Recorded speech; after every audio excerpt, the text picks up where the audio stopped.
এই গোটা পর্বে পাকিস্তান বারবার বিশ্বাসঘাতকতা করেছে, বারবার কথা ভেঙেছে, বারবার মিথ্যাচার করেছে, বারবার ভারতীয় নাগরিকদেরকে টার্গেট করেছে, যেটা করার কথাই নয়।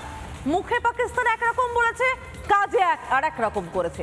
কিন্তু সেই পাকিস্তানকে আর সুযোগ দেওয়া হবে না। যাতে পাকিস্তান আর সুযোগ না পায় তার জন্যই সীমান্ত এলাকা জুড়ে যে সমস্ত জায়গাগুলো এর আগে কখনো পাকিস্তানের জঙ্গিরা টার্গেট করেনি, অথচ এবারে ভয়ঙ্কর রকম টার্গেট করা হয়েছে, সেখানে কেন্দ্রীয় সরকারের সঙ্গে আলোচনা করে এবার কমিউনিটি বাংকার তৈরি করা হবে। সেই প্রস্তুতি চলছে এই মুহূর্তে গোটা উপত্যকা জুড়ে।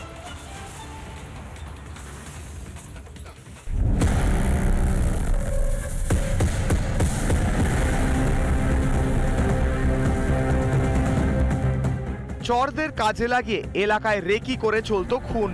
জম্মু কাশ্মীরে আতঙ্ক তৈরি করে রেখেছিল পাকিস্তান। নিরীহ পর্যটক, এলাকার সাধারণ মানুষ সবাইকেই টার্গেট করত পাক সন্ত্রাসবাদীরা।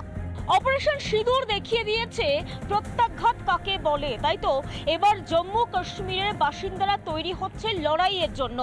বিভিন্ন সীমান্তবর্তী গ্রামগুলোতে তৈরি করা হচ্ছে বাংকার, যেগুলোকে কমিউনিটি বাংকারও বলা যেতে পারে।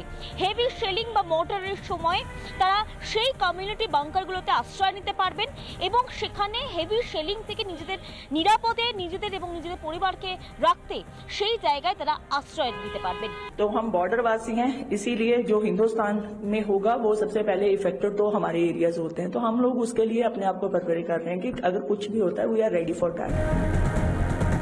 আপাতত ঝুঁকিপূর্ণ এলাকায় তৈরি হবে কমিউনিটি বাংকার। রাজৌরি এবং পুঞ্চে কমিউনিটি বাংকার তৈরি করছে সরকার। পহেলগামের ঘটনা হয়ে যাওয়ার পরে ওমর আব্দুল্লাহ কিন্তু ভুল পাল্টে গেছে।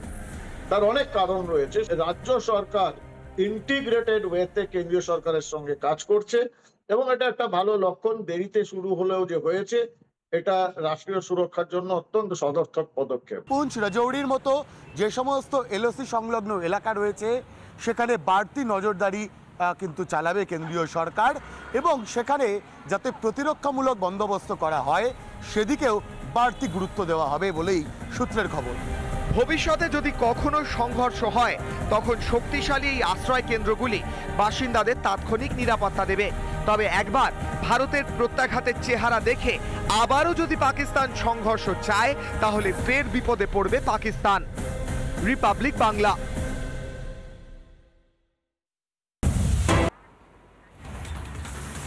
তুরস্ককে শুধু বয়কটের ডাক দেওয়া হয়েছে তাই নয়, তুরস্কের সঙ্গে কিন্তু জওহরলাল নেহেরু বিশ্ববিদ্যালয় এক চুক্তি তাও বাতিল করেছে। এ তো গেল তুরস্কের কথা। পাকিস্তান যে হারে উস্কানি দিয়েছে তাতে পাকিস্তানকে ভরসা করা এখন দায় হয়ে গিয়েছে। কোনোভাবেই কোনো পাকিস্তানিকে ভরসা করা যায় না এবং সে কারণেই ওড়িশার উপকূলে যখন এসে পৌঁছয় একটি জাহাজ যেটা চীন থেকে এসেছে, সেখানে 21 জন পাকিস্তানি জাহাজ কর্মী, তাদেরকে জাহাজ থেকে নামতেই দেওয়া হলো না, নামতে দেওয়া হয়নি। সে জাহাজেই তারা রয়েছে এবং কড়া নজর রাখা হয়েছে জাহাজে, যাতে সেখান থেকে কোনো ধরনের কোনো গন্ডগোলের সূত্রপাত না হয়। দেখুন,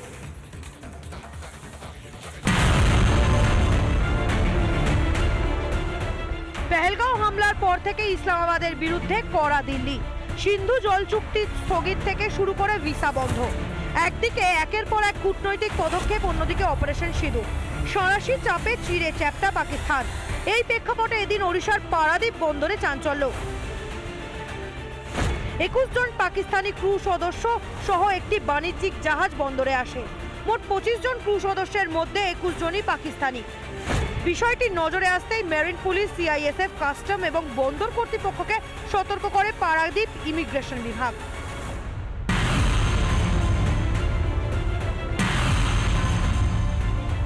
জানা গিয়েছে এমটি সাইরেন 2 নামে জাহাজটি দক্ষিণ কোরিয়া থেকে আসছিল। চলতি পরিস্থিতিতে সতর্ক নিরাপত্তা বাহিনী কঠোরভাবে জানিয়ে দেওয়া হয় জাহাজ থেকে অপরিশোধিত তেল আনলোডের সময় পাক ক্রু জাহাজ থেকে নামতে পারবেন না। জাহাজটিকে কড়া নজরে রাখা রয়েছে। এর আগেও পাক জাহাজের জন্য ভারতের বন্দরের দরজা বন্ধ করে দিয়েছিল কেন্দ্র। বন্ধ রাখা হয়েছে সেই দেশের আমদানিও। এবার বাণিজ্যিক জাহাজও পাক ক্রুরা নামতে পারছেন না ভারতের বন্দরে। রিপাবলিক বাংলা। নানা ধরনের কন্টেন্ট দেখার জন্য লাইক করুন, শেয়ার করুন আমাদের ফেসবুক পেজ, সাবস্ক্রাইব করুন আমাদের ইউটিউব চ্যানেল। পাশাপাশি অন্যান্য ব্রেকিং নিউজের জন্য অবশ্যই চোখ রাখুন রিপাবলিক বাংলায়।